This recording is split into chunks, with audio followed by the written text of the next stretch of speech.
Welcome back to Anthropic Academy. In our last explainer, we really gave you the 30,000-foot view of the whole product landscape.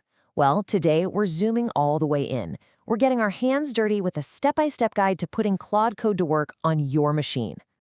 We're going to show you exactly how you can supercharge your workflow right from the get-go. We'll start with getting Claude Code running on your local machine, literally, right now. Okay, let's dive right in. First things first, installation. And you'll be happy to hear this part is designed to be incredibly fast. The goal here is to get you from zero to coding in just a minute or two. And that's pretty much it. The entire process is just 3 simple steps you can knock out in under a minute. No complicated installers, no messing with config files. Just open your terminal, paste one line, and sign in. And here are those commands, right from the source. Just find the one for your operating system. You've got one for Mac OS and Linux, and another for Windows. Copy it, paste it into your terminal, hit enter, and you are ready to go. All right, now that you're all set up, let's put Claude to work on a real-world task. We're talking about something every developer does, finding an open GitHub issue and actually fixing it. This is the exact prompt we're going to use. And notice how it's phrased. It's not a rigid command, it's a goal. We're asking Claude to act like a helpful teammate, to go triage the issues in our code base all on its own. And just like that, Claude gets to work. It uses your own command line tools, in this case, the GitHub CLI, to find an issue. And what does it find? Some unused code. You know, a classic leftover from a previous refactor. Now, what's really interesting here is how it does this. It's using something called agentic search. This means Claude isn't just searching for keywords. It's actually building a mental map of your entire project, understanding how all the pieces fit together. You don't have to manually tell it which files to look at. And this part brilliantly illustrates a key security feature. Claude always, and I mean always, describes what it plans to do before it does it. It shows you the proposed changes and then asks for your permission before ever modifying a single file. You are always in control. But it doesn't just write the code and call it a day. It actually follows your team's best practices. It finds your scripts for linting and building, and it runs them using your existing tools to make sure the fix is clean and doesn't break anything. So let's just recap. The main point here is that Claude handled the entire workflow, from identifying the bug to committing a clean, tested fix. It did the whole thing, all from one simple conversational prompt. Okay, so that was a single bug fix. Pretty cool.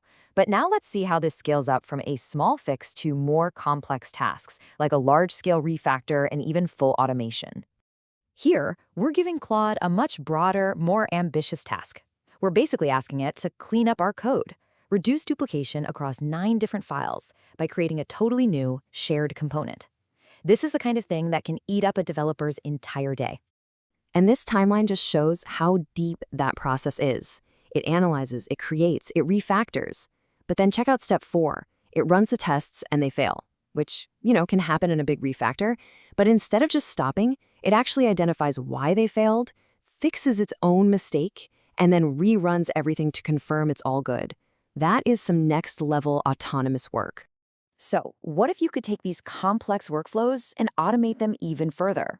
Well, that's where routines come in. You can set up a routine once and then have it run on a schedule, or get triggered by an API call, or in response to some other event. Think automated dependency updates or code cleanup. And this lets you choose exactly the level of control you want.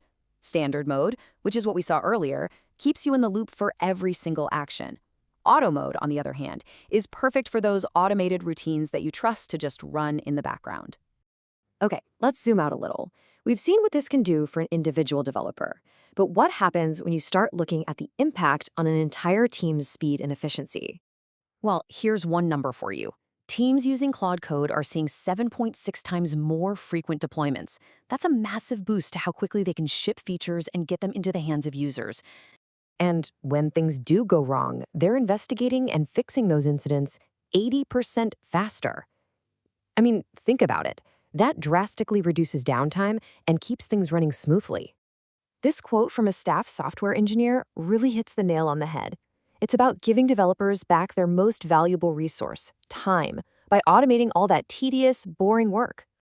So, what does it take to get these kinds of results for you or your team? Let's quickly break down the plans that are available. The plans are really designed to scale with whatever your needs are. You've got the Pro plan for individual developers, the Max plan for power users working in really large code bases, and then the Team plan for, well, entire teams. And that really brings us to the ultimate question, doesn't it? The whole goal here isn't just about writing code faster. It's about freeing up your time and your mental energy to focus on what's next. So, what will you build?